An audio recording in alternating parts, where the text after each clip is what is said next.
Hi friends, ఎలా ఉన్నారు? ఏం చేస్తున్నారు? ఈరోజు వీడియో వచ్చి నేను మా డాడీ గురించి అలాగే మా తమ్ముడు గురించి మీతో కొన్ని విషయాలు షేర్ చేసుకుందామని నేను వీడియో తీస్తున్నాను. దీంట్లో కొన్ని ఫస్ట్ ఫొటోస్ వస్తూ ఉంటాయి, తర్వాత వీడియోస్ వస్తాయి. మీరు కంటిన్యూ చేసి చూస్తూ ఉండండి. ఇక్కడ మా డాడీ ఫస్ట్ టైం అనమాట ఫ్లైట్ ఎక్కడము. చాలా హ్యాపీ మా డాడీకి. ఎవరికైనా సరే ఒక మిడిల్ క్లాస్ ఫ్యామిలీలో పుట్టిన ప్రతి ఒక్కళ్ళు చిన్నప్పటి నుంచి మనం విమానం వెళ్తూ ఉంటే చూస్తాం కదా, మనసులో ఒకసారైనా అనుకుంటాం మనం ఒక్కసారన్నా సరే ఆ ఫ్లైట్ ఎక్కుతామా అనని మనసులో ప్రతి ఒక్కరికి మిడిల్ క్లాస్ ఫ్యామిలీస్కి అందరికీ అనిపిస్తూ ఉంటుంది. ఖచ్చితంగా డబ్బున్న వాళ్ళంటే ఖచ్చితంగా వాళ్ళు అక్కడ తిరుగుతూ ఉంటారు కాబట్టి నేను వాళ్ళ గురించి అయితే చెప్పడం లేదు. మిడిల్ క్లాస్ వాళ్ళందరికీ ఖచ్చితంగా అనిపిస్తుంది, నేను ఒక్కసారైనా సరే నా డ్రీమ్ ఫుల్ఫిల్ అవుతుందా అనని. మా డాడీకి మాత్రం ఆ డ్రీమ్ ఫుల్ఫిల్ అయిందని చెప్పాలి. దేనివల్ల అంటే మా తమ్ముడు రాజస్థాన్ దగ్గర చండీగఢ్లో జాబ్ చేస్తూ ఉంటాడనమాట. తమ్ముడు అక్కడికి వెళ్ళినప్పుడు డాడీని తీసుకొని వెళ్ళాడు ఒకసారి. ఫస్ట్ టైం మొన్న ముందు మంత్లోనే డాడీ అక్కడికి వెళ్ళాడు. ఒక 10 days అక్కడ ఉన్నాడు. అప్పుడు వెళ్ళినప్పుడు తీసిన ఫొటోస్ అవన్నీ మాకు పంపిస్తూ ఉన్నాడనమాట. నేను అలానే సేవ్ చేసుకొని పెట్టుకొని ఉన్నాను. మీకు కూడా ఒక విషయం చెప్దామనని నేను మీతో ఈ విషయాలు పంచుకుంటున్నాను. ఎందుకంటే మన చిన్నప్పుడు మనందరము మెయిన్గా జెంట్స్ అబ్బాయిలు మమ్మీ డాడీ వాళ్ళకి చిన్నప్పుడు ఏం చెప్తారంటే, మమ్మీ నేను పెద్దయినాక బాగా చదువుకొని నేను నిన్ను కార్లలో తిప్పుతాను అని చెప్పేసి అంటారు కదా. అప్పుడు అన్నప్పుడు మన తల్లిదండ్రులు ఎంత హ్యాపీగా ఫీల్ అయ్యి ఉంటారు కదా. తర్వాత జరిగే విషయం తర్వాత, కానీ నా కొడుకు నన్ను కారులో తిప్పుతా అంటున్నాడు, పెద్దయినాక నేను పెద్ద జాబ్ తెచ్చుకుంటాను, మంచి కారులో తిప్పుతాను నిన్ను అని అంటాడు కదా. అదే ఇక్కడ మా డాడీకి ఫుల్ఫిల్ అయింది. మనం చిన్నప్పుడు కారు అంటాం, కానీ తమ్ముడైతే డాడీని విమానంలోనే తిప్పినట్టు. మాది పూర్ మిడిల్ క్లాస్ ఒక రకంగా చెప్పాలంటే. మాది అంటే మా డాడీది అని చెప్పాలి ఖచ్చితంగా. ఎందుకంటే డాడీ లైఫ్లో చిన్నప్పటి నుంచి పూర్ మిడిల్ క్లాస్ నుంచి వచ్చాడు. మేము పుట్టేసరికి డాడీ మిడిల్ క్లాస్, కానీ అంతకుముందు పూర్ మిడిల్ క్లాస్ అనమాట డాడీ వాళ్ళది. చాలా స్ట్రగుల్స్ అనమాట డాడీకి, మామూలు స్ట్రగుల్స్ కాదు. పుట్టి పెరిగినప్పటి నుంచి చాలా స్ట్రగుల్స్. వాటిని మీతో కొంచెం షేర్ చేసుకుంటాను నేను. ఎందుకు అని అంటే, మనకి కొంతమందికి మోటివేషన్గా ఉండొచ్చు, కొంతమందికి హ్యాపీగా ఉండొచ్చు.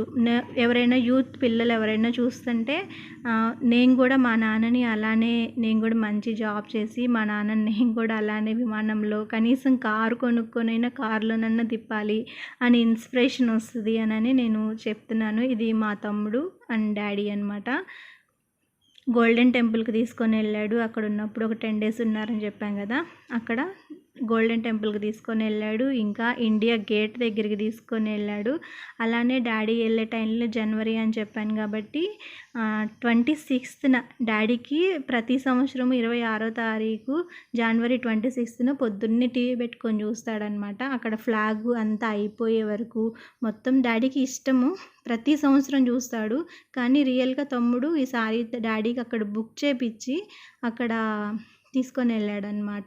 రియల్గా దగ్గరుండి చూపించాడు. ఫ్లాగ్ ఎస్టిమేషన్ కానీ, అది ఫ్లాగ్ ఎగరేయడం కానీ, అక్కడున్న వాళ్ళందరూ సిపాయిలు వాళ్ళందరూ ఎలా చేస్తారు ఏంటి అన్నది ప్రతిదీ దగ్గరుండి డాడీకి చూపించాడనమాట తమ్ముడు. డాడీ కొన్ని డ్రీమ్స్ ఉంటాయి కదా, అవన్నీ తమ్ముడు ఫుల్ఫిల్ చేసినట్టే. ఒక తండ్రికి గిఫ్ట్ ఇచ్చినట్టు అనమాట. ఒక రకంగా డాడీకి తమ్ముడు అది గిఫ్ట్ ఇచ్చినట్టు. ఈ ఫోటో వచ్చేసి తమ్ముడు రూమ్ అనమాట, ఆఫీస్ రూమ్లో తమ్ముడు చైర్లో డాడీ కూర్చున్నాడు. ఒక తండ్రికి అంతకన్నా ఆనందం అయితే ఏది ఉండదు అని నేనైతే అనుకుంటున్నాను. అంతే కదా. ఇది డాడీని తన ఆఫీస్ రూమ్కి తీసుకొని వెళ్ళి తను ఉండే ప్లేస్లో తను కూర్చునే చైర్లో కూర్చున్నాడు అనమాట. అది చాలా డాడీ అయితే నాకు తెలిసి చాలా ప్రౌడ్గా ఫీల్ అయ్యి ఉంటాడు. ఇక్కడ వచ్చేసి హోటల్కి వెళ్ళి డాడీకి ఏమి ఇష్టం ఏంటి అని ఆర్డర్ చేసి అవన్నీ తినిపిస్తూ ఉన్నాడనమాట. అప్పుడు ఈ ఫొటోస్ అన్నీ చూపించారు. చాలా హ్యాపీగా అనిపించింది. ఇవన్నీ మా డాడీ కళ్ళల్లో చూడండి ఎంత సంతోషంగా ఉన్నాడో. ఇవన్నీ ఇది వచ్చేసి 26th అని చెప్పాను కదా నేను, జనవరి 26th. ఇక్కడ సోల్జర్స్ వాళ్ళందరూ ఎలా కవర్ చేస్తున్నారు ఏంటి అవన్నీ డాడీ చిన్నప్పుడు అదే ఫస్ట్ నుంచి టీవీలో చూస్తున్నాడు కదా, ఇక్కడ డైరెక్ట్గా చూస్తూ ఉన్నాడనమాట. పైన విమానాలు వెళ్ళడము అవన్నీ లైవ్లో చూస్తున్నాడు డాడీ. అప్పుడు మాతో కూడా పంచుకోవాలి అని ఆ ఫొటోస్ అన్నీ తీసి మాతో షేర్ చేస్తూ ఉన్నాడనమాట. ప్రతిరోజు ఫొటోస్ తీసి పెడతా ఉండేవాడు డాడీ ఎక్కడికి వెళ్ళినా ఏంటి అన్నది. ఇంక ఇక్కడ వచ్చేసి రిటర్న్ తిరుగుతూ ఉన్నాడు. ఇంకా ఈసారి ఫ్లైట్లో వద్దులే అని చెప్పేసి డాడీ ట్రైన్లో వచ్చేసాడు. ట్రైన్లో రిటర్న్ వచ్చేసాడనమాట ఢిల్లీ నుంచి. ఇంకా ఫొటోస్ అయితే అవి. ఇక్కడి నుంచి డాడీ వెళ్ళినప్పటి నుంచి వీడియోస్ అన్నీ వస్తూ ఉంటాయి. ఇది ఫస్ట్ డాడీ వెళ్ళిన వీడియో అనమాట. ఫస్ట్ టైము అక్కడ విమానం డైరెక్ట్గా చూడడం ఫస్ట్ టైము, అక్కడికి వెళ్ళడం ఫస్ట్ టైం కదా అదన్నీ. ఇక్కడ వచ్చేసి విమానం దగ్గరికి తీసుకొని వెళ్తున్నారు, బస్సులో తీసుకొని వెళ్తూ ఉన్నారంట.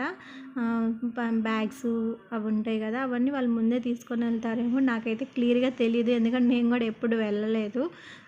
తమ్ముడు సమ్మర్ హాలిడేస్లో అందరం వెళ్దాము అక్క మనం కూడా అని చెప్పేసి అన్నాడు. చూడాలి, అక్కడ చాలా చలి వాతావరణం ఎక్కువ ఉంటుంది చండీగఢ్ అటు సైడు. చలికి మేము కంట్రోల్ తక్కువ ఉండగలుగుతామా లేదా, తట్టుకొని ఉండగలుగుతామా లేదా అని చెప్పేసి చూసుకొని మేము వెళ్ళాలి. సమ్మర్ హాలిడేస్కి అంటున్నారు కాబట్టి కొంచెం తగ్గొచ్చు, వెళ్ళడానికి అయితే ప్రయత్నం చేస్తాము ఒకసారన్నా సరే. ఇది వచ్చేసి విమానంలో వెళ్ళేటప్పుడు తీశాడు డాడీ. నిజంగా చాలా ప్రౌడ్ మూమెంట్స్ ఇవన్నీ. ఒక తండ్రికి కొడుకు పెద్ద జాబ్ చేసి మంచిగా చదువుకొని పెద్ద జాబ్ చేసి ఇట్లా తీసుకొని వెళ్ళడం అన్నది. నాకు తెలిసి తమ్ముడే కావాలని డాడీని విండో సీట్లో కూర్చోబెట్టుంటాడు ఇవన్నీ చూడాలి అని. తమ్ముడికి అట్లాగా అలవాటే కాబట్టి నువ్వు చూడు డాడీ అని అక్కడ కూర్చోబెట్టుంటాడు. నాకైతే అదే అనిపించింది ఈ వీడియో తీసినప్పుడు. ఇంకా డాడీది పూర్ ఫ్యామిలీ అని ఎందుకన్నానంటే, డాడీ వాళ్ళు ఉన్న పరిస్థితులు అవన్నీ చాలా పూర్ అనమాట. చాలా కష్టంతో పెరిగాడు నాకు తెలిసి. ఒక డాడీ చెప్పే మాటలు అవన్నీ అయితే మాకు చాలా బాధ కలిగిస్తూ ఉంటాయి. ఎన్ని కష్టాలు పడ్డాను ఏంటి అన్నది. అంటే తల్లిదండ్రులు పూర్గా ఉన్నప్పుడు పిల్లలు పడే ఇబ్బందులు అన్నవి వాళ్ళు అనుభవించిన వాళ్ళకే తెలుస్తుంది అనమాట. డాడీకి వాళ్ళ నాన్నగారు కొంచెం దూరంగా ఉండేసరికి తల్లి పెంపకంలో ఉండి పెరగడం అన్నది చాలా కష్టము. మా డాడీ అనే కాదు, పెదనాన్న కూడా అంతే.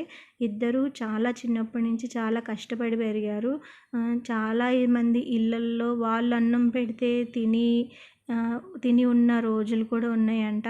ఒక 2-3 ఇన్సిడెంట్స్ అయితే డాడీ చెప్పినవి, మా నాయనమ్మ చెప్పినవి నాకు గుర్తున్నాయి. ఒక ఇన్సిడెంట్లో డాడీ వాళ్ళని హాస్టల్లో వాళ్ళ బంధువుల హాస్టల్లోనే ఉండి చదివిద్దాము అని చెప్పేసి చదివించడానికని తీసుకొని వెళ్తే అక్కడ మా డాడీకి ఆకలేసి అన్నం తింటుంటే చూసి సొంత బంధువే, బాబాయ్ అవుతాడు మా డాడీకి, సొంత బంధువే మా డాడీని పెదనాన్ని ఇద్దరిని అన్నం తింటున్నారు వీళ్ళు అన్నట్టుగా నానా మాటలు అనేసేసి తిట్టడం అయింది, కొట్టడం కూడా జరిగిందంట మా డాడీ వాళ్ళని. నాయనమ్మకి ఆ విషయం తెలిసి అక్కడ ఉంచకుండా తీసుకొచ్చేసింది. అట్లాంటి పరిస్థితులు అన్నమాట మా డాడీ వాళ్ళ లైఫ్లో జరిగింది. ఇంకొక విషయము,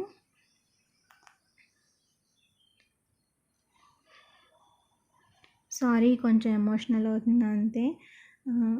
ఇంకొక విషయం వచ్చేసి మా డాడీ మా అన్నయ్యతో చెప్పిన విషయం. అన్నయ్య అంటే పెదనాన్న వాళ్ళ అబ్బాయి, మా పెద్దమ్మ వాళ్ళ అబ్బాయితో చెప్పిన విషయం వచ్చేసి, కేవలం నేను మా అన్నయ్యకి ఇన్స్పిరేషన్గా చెప్పడానికే చెప్పాడు, కానీ నాకు అది ఆ రోజు చెప్పినప్పుడు చాలా బాధేసింది. మా డాడీ చెప్పిన విషయం ఏంటంటే, కేవలం నేను తిండి కోసమే వేరే వాళ్ళ ఇంటికి దత్తతకి వెళ్ళాను. అంటే వాళ్ళ పెద్దమ్మ దత్తత తీసుకుందనమాట మా డాడీని. ఎందుకనంటే తిండి దొరకడం లేదు, తినడానికి కూడా కష్టంగా ఉంది అని చెప్పేసి కేవలం నేను తిండి కోసమే దత్తత వెళ్ళాను అని చెప్పేసి అన్నాడు మా డాడీ. నేను పక్కనే ఉన్నానన్నమాట ఆ మాటలు అన్నప్పుడు. అది చాలా బాధేసింది నాకైతే అప్పుడు. అంత కష్టంలో అంత ఇబ్బందులు పడ్డాడా డాడీ అని అనిపిస్తుంది. కానీ దేవుడు డాడీ వాళ్ళని చిన్నప్పటి నుంచి చూస్తున్నాడు కాబట్టి వాళ్ళ పరిస్థితులు ఎట్లా ఉన్నాయి అని చెప్పేసి దేవుడు మాత్రం వాళ్ళని చేయి విడిచిపెట్టలేదు. ఇప్పుడు చిన్న చిన్నగా డాడీకి ఈ పొజిషన్కి వచ్చి ఇప్పుడు ఈ పరిస్థితి విమానం ఎక్కేంత స్థితికి వచ్చాడంటే అది దేవుని కృప వల్లే అనమాట జరిగింది. మనం ఒకవేళ విడిచిపెట్టినా కూడా దేవుడు మనల్ని విడిచిపెట్టాడు. అట్లాంటి పరిస్థితుల్లో డాడీ అట్లా పెరిగాడు. 10th వరకే చదివాడు. 10th కూడా కాదు, నాకు తెలిసి మా డాడీ పెళ్ళయ్యే టయానికి 9th వరకే చదివాడు. ఏదో ఒకటి ఇంక 9th వరకు చదివిన తర్వాత పొలం పనులు చేసుకోవడము, తనకి చేతైన పనులు అనమాట. అక్కడ ఉన్నా కూడా దత్తత తీసుకున్నా కూడా వాళ్ళు ఒక పనులు డాడీకి చేపిస్తూనే ఉండేవాళ్ళు. కాబట్టి డాడీ పొలం పనులని, ఆ పనులు ఈ పనులు అని చెప్పేసి ఇంకా డాడీకి వచ్చిన పనులు ఒకటి చేస్తూ ఉండేవాడు అనమాట. అట్లాగా డాడీ వాళ్ళ మేనమామ ఆయన చూసి వాళ్ళు పడే కష్టాలు అవి చూసి నేను చేసే జాబ్ దగ్గర ఒక క్లర్క్గా లేకపోతే మిమ్మల్ని ఏదో ఒక చిన్న జాబ్లో నేను పెట్టిస్తాను, మీరు ఇక్కడ ఇంత కష్టపడుతున్నారు అని చెప్పేసి డాడీని పెదనాన్ని ఇద్దరిని తీసుకొని వెళ్ళాడంట. అది వాళ్ళకి టర్నింగ్ పాయింట్. అక్కడికి వెళ్ళి బుల్డోజర్స్ నడపడము అవి ఉంటాయి కదా, జేసీబీలు నడపడము, అట్లా అక్కడ పనిలో వాళ్ళు స్థిరపడ్డారు. సోమశిల ప్రాజెక్టు తెలుస్తుంది కదా, నాగార్జున సాగర్ ప్రాజెక్టు, సోమశిల ప్రాజెక్ట్స్ ఇవన్నీ వీళ్ళతోనే అనమాట కట్టించింది. అవన్నీ అప్పుడు రాళ్ళు అవన్నీ అక్కడ పెట్టడము, ఆ ప్రాజెక్ట్స్ కట్టడము అవన్నీ డాడీ వాళ్ళే ఉన్నారు ఆ టైంలో. అట్లా వాళ్ళు అక్కడ చిన్న జాబ్ చేస్తూ మా మమ్మీకి మ్యారేజ్ అయ్యే టయానికి, డాడీతో మ్యారేజ్ అయ్యే టయానికి డాడీ శాలరీ 300 400 అని చెప్పింది. అంతకన్నా తక్కువే అనుకుంటా నాకు గుర్తున్నంత వరకు. అంత చిన్న జాబ్లో డాడీ సెటిల్ అయ్యాడు. ఆ తర్వాత అక్కడి నుంచి వాళ్ళు షిఫ్ట్ చేసి డాడీని ట్రెజరీ ఆఫీస్కి, పెదనాన్ని డాడీని ఇద్దరిని ట్రెజరీ ఆఫీస్లో క్లర్క్స్గా, క్లర్క్స్ కూడా కాదు, అటెండర్స్ అంటే టీలు అందిస్తారు కదా, టీలు అందించడము అట్లాంటి పనులు ఉంటాయి అటెండర్స్కి. అట్లాంటి పనులు చేయించడము ఆ జాబ్లో వాళ్ళని జాయిన్ చేయించారు. అట్లా గవర్నమెంట్ జాబ్లో తను అటెండర్గా జాయిన్ అయ్యారు డాడీ పెదనాన్న ఇద్దరు.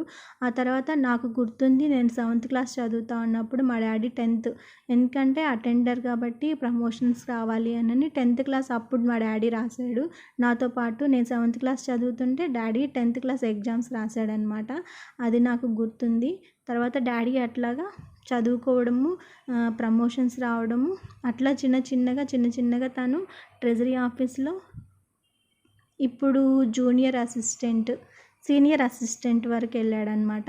అట్లా ప్రమోషన్స్ అట్లా తీసుకొచ్చి దేవుడు అట్లా క్రమక్రమంగా అభివృద్ధి చెందించడం డాడీకి నేర్పించాడు. మా డాడీ ఇప్పటికీ మేము ఎప్పుడైనా సరే అన్నము కొంచెం వేస్ట్ చేసినా, కొంచెం అన్నం మిగిలినా కూడా అసలు మా మమ్మీని కానీ మమ్మల్ని కానీ అస్సలు ఒప్పుకోడు. ఎందుకంటే నేను పడిన కష్టాలు అట్లాంటివి అమ్మ. చిన్నప్పుడు ఆ అన్నం కోసం నేను ఎంత ఇబ్బంది పడ్డాను, ఎంత బాధలు పడ్డానో నాకు తెలుసు. కాబట్టి అన్నం అస్సలు వేస్ట్ చేయమాకండి, మీరు కావాలంటే బయట ఎవరికైనా సరే అట్లా ఇవ్వండి, అంతేగాని మీరు మాత్రం వేస్ట్ చేయొద్దు అంటాడు. ఇప్పటికీ చర్చిలో కానీ మా ఇంట్లో కానీ భోజనాలు పెట్టినప్పుడు అన్నం మిగిలితే కనుక డాడీ అస్సలు వేస్ట్ చేయించడు. వాటిని ప్యాకింగ్ చేయించేసి బయట రోడ్ల మీద ఉంటారు కదా వాళ్ళందరికీ పంచిపెట్టడము, బయట రోడ్ల మీద పడుకునే వాళ్ళకి అట్లా పంచిపెట్టడం కానీ, లేకపోతే కొంచెం అన్నం కూడా ఇబ్బంది పడే వాళ్ళు ఇళ్ళల్లో వాళ్ళు ఎవరైనా సరే ఉంటారు వాళ్ళకి పంచిపెట్టడం కానీ, ఇట్లా అందరికీ డాడీ డిస్ట్రిబ్యూట్ చేస్తాడు. కానీ అసలు అన్నం అస్సలు వేస్ట్ కానీయడనమాట. మాకు కూడా అదే చెప్తాడు, ఏ పరిస్థితులు ఎటువంటి ఇబ్బందులు ఎదురైనా కూడా మీరు వర్షం అంటే కరెంట్ ఉన్నా లేకపోయినా ఇంట్లో కొంచెం మా చిన్నప్పుడు ఫ్యాన్లు తిరగకుండా ఉండడం, కరెంటు పోవడం అట్లా కరెంట్ ఉన్నా లేకపోయినా రెండింటికి అలవాటు పడాలి, అడ్జస్ట్ అవ్వాలి అని చెప్పేసి చెప్తారు. ప్రతిదానికి మనం చిన్నప్పటి నుంచే అలవాటు అయిపోవాలి, దేనికి ఇబ్బంది పడకూడదు అని చెప్పేసి తను మా డాడీ అట్లా చెప్తూ ఉంటాడనమాట. అట్లాగా డాడీ చిన్న చిన్నగా మమ్మల్ని తన జీతంలోనే నాకు డాడీ అటెండర్ జాబ్ చేసినప్పుడు తన జీతం 5,000 నాకు గుర్తుంది. మేము రెంట్‌కున్న ఇల్లు కూడా 400 రూపీస్ రెంటే మేముంది మాకు గుర్తు. అట్లాగా డాడీని చిన్న చిన్నగా దేవుడు పట్టుకొని ఆయనలో నిలబెట్టి, ఆయనలో స్థిరపడేలాగా చేసి ఇంతకింతకి అభివృద్ధి చెందేలా చేశారు. ఇప్పుడు మా ఇల్లు దాదాపు మీరు వీడియోస్‌లో చూసే ఉంటారు. నెల్లూరులో మా డాడీకి సొంత ఇల్లు కొనుక్కున్నాడనమాట కోవూరులో. డాడీకి చాలా పెద్దది. మా పెదనాన్న కూడా అంతే. సేమ్ ఇప్పుడు మా డాడీ చెప్తున్న విషయాలు మా పెదనాన్నకి కూడా వర్తిస్తాయి. ఆయన కూడా డెవలప్ అయ్యి చిన్నగా అటెండర్ పోస్ట్ నుంచి తను కూడా జాబ్ చేసి తను కూడా చదువుకొని ఆ తర్వాత చదువుకున్నారు వాళ్ళు. జాబ్‌లోకి వచ్చిన తర్వాతే ప్రమోషన్స్ తీసుకుంటూ అట్లా మా పెదనాన్న రిటైర్డ్ అయిపోయాడు. తర్వాత ఇప్పుడు మా డాడీ ఈ మంత్ ఫిబ్రవరి 29న మా డాడీ రిటైర్డ్ అయిపోతాడనమాట. ఈ మంత్‌తో డాడీకి సర్వీస్ కంప్లీట్ అవుతుంది. అట్లాగా డాడీని చిన్నప్పటి నుంచి పడిన కష్టాలు అన్నీ బాధలు అన్నీ మర్చిపోయి దేవుడు చిన్నగా డెవలప్ చేసి ఇంతవరకు తీసుకొని వచ్చాడు. అది చాలా హ్యాపీ అనమాట. మాకు కూడా ఇట్లా చెప్తూ ఉంటాడు మా పరిస్థితి. మనం ఎంత హైగా ఉన్నా ఎటువంటి ఉన్నా కూడా మనం వచ్చిన పరిస్థితిని మర్చిపోకూడదు అని చెప్పేసి చెప్తారు డాడీ అయితే. పిల్లలకి ప్రతి ఒక్కరికి డాడీ అన్నవాళ్ళు ఒక హీరో అనమాట. ప్రతి ఒక్కరికి మా లైఫ్లో మాకు డాడీ అనమాట హీరో. ఒక్కొక్కసారి మాకు ఏం పరిస్థితులు ఏ డెసిషన్స్ తీసుకోవాలి ఏంటి అన్నది లైఫ్లో కానీ అట్లా ఏమన్నా మాకు తెలీదు. కానీ డాడీ చెప్తాడు, ఇది ఇట్లా ఉండండి ఇట్లా చేయండి అని. ఒక్కోసారి మాకు అవి ఇష్టం ఉండదు, విసుగు పుట్టిస్తాయి. విసుగు పుట్టించినప్పుడు మేము చెయ్యము అది ఇది అని అన్నా కూడా లేదు చేయాల్సిందే అని అంటారు. సరే అని డాడీ బలవంతం మీద చేసినప్పుడు వాటి ఫలితాలు మేము చూసినప్పుడు అప్పుడు హ్యాపీగా ఫీల్ అవుతాం అనమాట. అయ్యో చెయ్యనన్నాను చేయకుండా ఉంటే ఇట్లా ఉండేది కాదు కదా అని. మా తమ్ముడిదే ఎగ్జాంపుల్. సీఏ చదవడము, సీఏలో పాస్ అవ్వడము అన్నది ఒక మామూలు విషయం కాదు. సీఏ చదివిన వాళ్ళకి అర్థమవుతుంది. ఒక సబ్జెక్ట్ పోయినా కూడా మళ్ళీ ఆల్ సబ్జెక్ట్స్ రాసుకోవడం అట్లా ఉంటుంది. తమ్ముడైతే 2-3 సార్లు అటెంప్ట్ చేసి తమ్ముడు ఇంకా ఫెయిల్యూర్ అయిపోయి నేను ఇంక ఈ ఇయర్ రాయను, వద్దు అని చెప్పేసి నేను రాయను, ఇంకా కావాలంటే నెక్స్ట్ ఇయర్ అట్లా రాసుకుంటాను కానీ నేను రాయను అని అన్నాడు మా తమ్ముడు. డాడీ ఉండి లేదు నీకు మళ్ళీ నెక్స్ట్ ఇయర్ అంటే 1 ఇయర్ వేస్ట్ అయిపోయిద్ది, నువ్వు రాస్తావా లేదా అని చెప్పేసి అని చెప్పడము బాగా ఫోర్స్ చేశాడనమాట. ఒక రకంగా చెప్పాలంటే డాడీ నువ్వు రాయి అని. ఇంకా మా డాడీ టార్చర్ తట్టుకోలేక డాడీ సరే నేను రాస్తానని మా తమ్ముడు రాశాడు. రాసి పాస్ అయ్యాడు తమ్ముడు. అస్సలు ఆ రోజు పాస్ అయినప్పుడు మా తమ్ముడు ఫోన్ చేసి ఇంక నేను పాస్ అయ్యానని చెప్పడం కాదు, రిజల్ట్స్ వచ్చినాయి అని ఫోన్లోనే ఏడ్చేశాడనమాట. ఆ రోజు డాడీ కనుక చెప్పి నా చేత బలవంతంగా రాపించకపోతే నేను ఈరోజు ఇట్లా పాస్ అయ్యేవాడిని కాదు, డాడీ వల్లే నాకు ఇది వచ్చింది అని చెప్పేసి అని తమ్ముడు చాలా హ్యాపీగా ఫీల్ అవుతాడనమాట. అట్లాగా మా డాడీ ఏదైనా సరే చెప్పినప్పుడు మాకు కొంచెం విసుగుదల వస్తుంది, కానీ ఖచ్చితంగా చేసినప్పుడు వాటి ఫలితాలు మాకు చాలా హ్యాపీ ఇస్తుంది. అప్పుడు అందుకని చెప్పారా అని అనిపించిద్ది అనమాట. అట్లాగా నేను చెప్తా ఉన్నప్పుడే నాకు కొంచెం ఎమోషనల్గా బాధేస్తూ ఉంటుంది. ఓకే, మా డాడీ గురించి నేను చెప్దామని మీకు ఈ విషయాలన్నీ మీతో షేర్ చేశాను. మీకు ఎలా అనిపించిందో చెప్పండి. ఇక్కడ వచ్చేసి పైన విమానాలు అవన్నీ వెళ్తున్నట్టున్నాయి. పైన అవన్నీ పైనుంచి పూలులాగా పైనుంచి చల్లుతూ ఉన్నట్టున్నాయి. నేనైతే చూడలేదు కాబట్టి అట్లా అనుకుంటున్నాను నేనైతే. మీకు ఈ వీడియో ఎలా అనిపించిందో చెప్పండి. మరొక వీడియోతో మళ్ళీ కలుద్దాం. అంతవరకు బాయ్.